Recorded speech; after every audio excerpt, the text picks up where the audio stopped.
But let me tell you how it ends. It ends badly. Not some of the time, all of the time.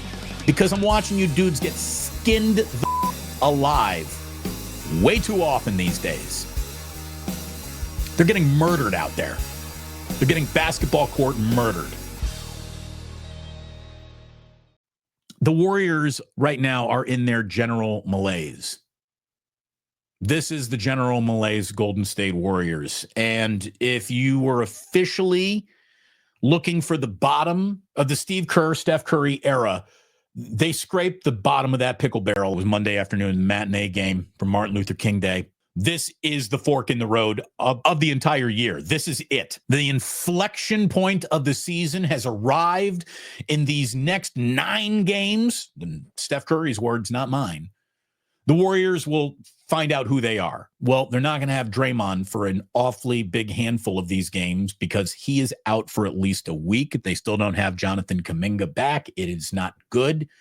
They cannot score when Steph is... How about this? Nobody but Steph scores when Steph is on the floor. And when Steph is off the floor, nobody scores. They're in trouble. You know, I've been telling Cyrus, this is over. And he's been trying to come up with ways to tell me and explain to me and insert a little hope into my analysis. And I'm just, dude, it's curtains. It's curtains.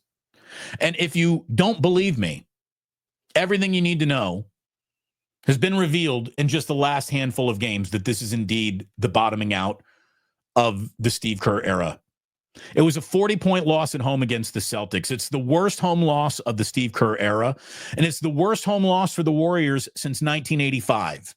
The 85 points scored by the Warriors are the fewest in a home game in which Steph Curry has played under Steve Kerr. The Warriors have fallen behind now by 30 or more points for just the second time in their last 3 home games. They had done that 8 times in the previous 393 games.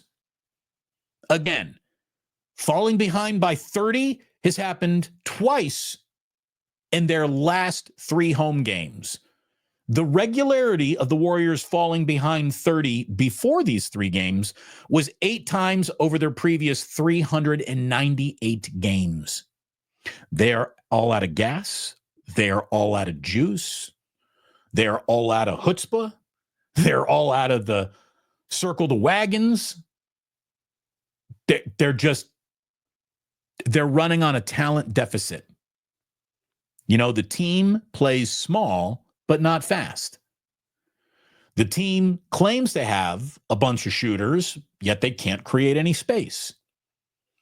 Not only do they not create space because they're not shooting well, if you want to find even a worse way to go about winning tonight, try to win in the paint. The Warriors aren't built for the open court. They're not built for the half court. Nobody on this team can finish around the rim. They smoke more layups than Smiley Dan smokes joints. It's just not working. And it's not working emphatically.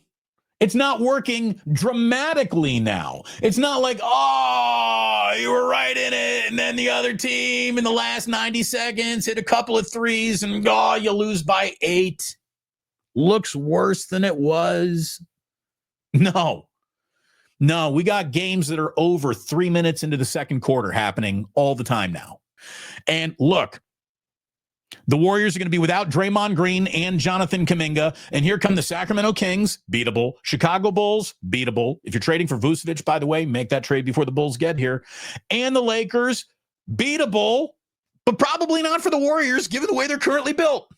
Trade deadline is February 6th, boys and girls. And if the Warriors stand pat with what they are, with who they are, I don't even think they're going to be in the playoffs. If Steph Curry misses the playoffs 2 years in a row, holding on to his status as a top 15 player becomes harder and harder to do. It's time to either put a few more pieces around Steph to give him one more shot to throw a punch at the NBA, or you admit you're all out of punching power and start thinking about the unthinkable, which I know doesn't sit well with a lot of you. You don't want to hear it. Even a buddy of mine, I love Phil.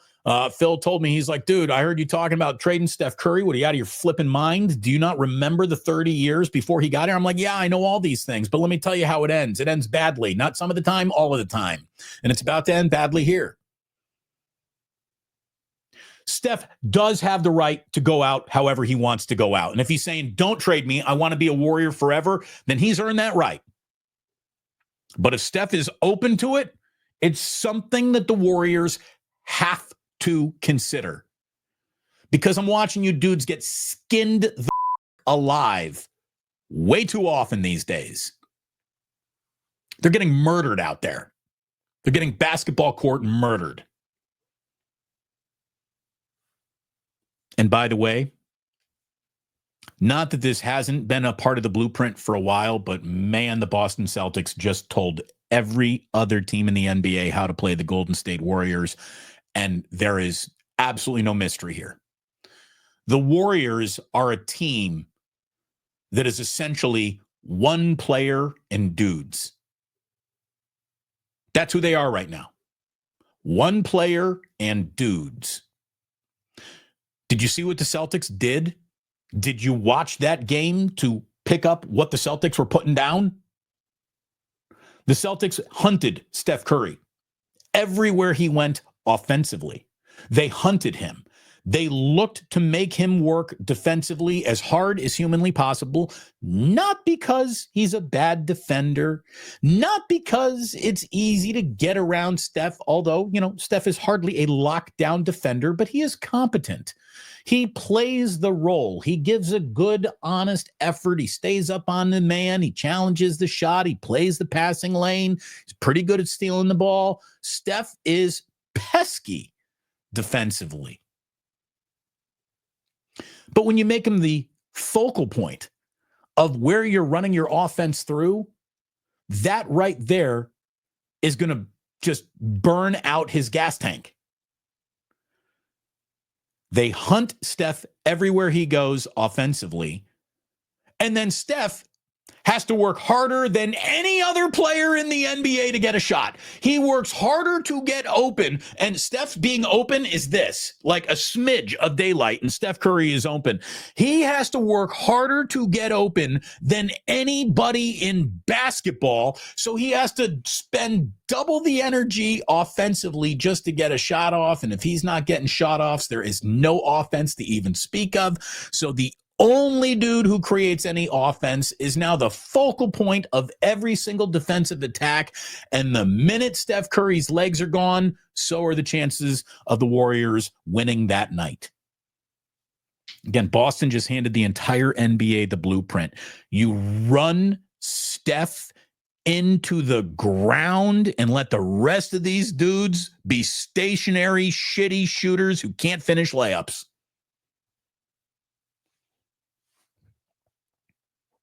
I mean, I don't mean to be a about it. I don't mean to be so rude about it. I don't mean to be so honest and curt about it. Damon, sometimes the way you talk is so matter of fact, it rubs people the wrong way. I don't give a There's no room to lie about what's happening here. The Warriors are as average or below average as any basketball team I've ever seen right now. Full stop. There is nothing to consider. There is nothing to fear. There is nothing to be afraid of when it comes to playing the Golden State Warriors, unless Steph Curry is going straight up, I'm bonkers tonight.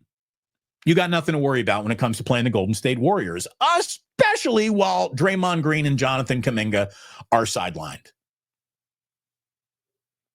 Feeling a touch hopeless around the Golden State Warriors right now. Thanks for watching. Tune into the Damon Bruce Show live on YouTube every weekday at 2 p.m. Eastern, 11 a.m. Pacific.